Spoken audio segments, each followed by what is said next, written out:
ఏండి నేను మా వాళ్ళు విక్రమార్కుడు రిలీజ్కి వెళ్ళి సినిమా అయిపోయాక అయినా తిందామని ఫైర్ స్టేషన్ దగ్గర ఉన్న అన్నపూర్ణ అథెంటిక్ రెస్టారెంట్కి వచ్చేసాం.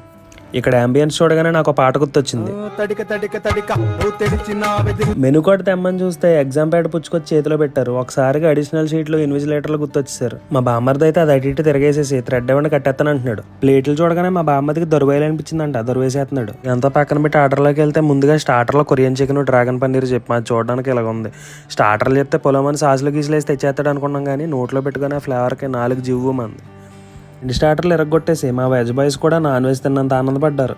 తర్వాత మెయిన్ కోర్స్కి వెళ్తే bagara rice with mutton curry, bagara rice with kaju mushroom curry చెప్పాం. అవి చూడడానికి భలే ఉన్నాయి. ప్లేట్లో కొట్టేస్తుంటే ఆ వాసనకే కడుపు నిండిపోతుంది.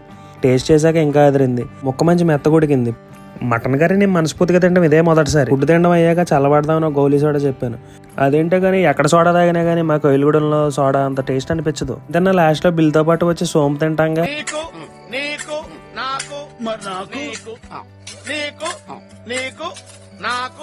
పంచుకున్నాం. అయితే ఇష్టంగా తిన్నాం, కానీ లెగడం అయితే చాలా కష్టంగా ఉంది భయ్య. ఎందుకంటే అంత బాగుంది. బగారా రైస్ బద్దలు కొట్టింది, స్టార్టర్ చితక్ కొట్టింది, ఫైనల్ గా ఫుడ్ పగలగొట్టింది. టేస్ట్ ఆఫ్ తెలుగు అని ట్యాగ్ లైన్ పెట్టారు, కానీ ఇది బెస్ట్ ఆఫ్ ఏలూరు లాగా ఉంది.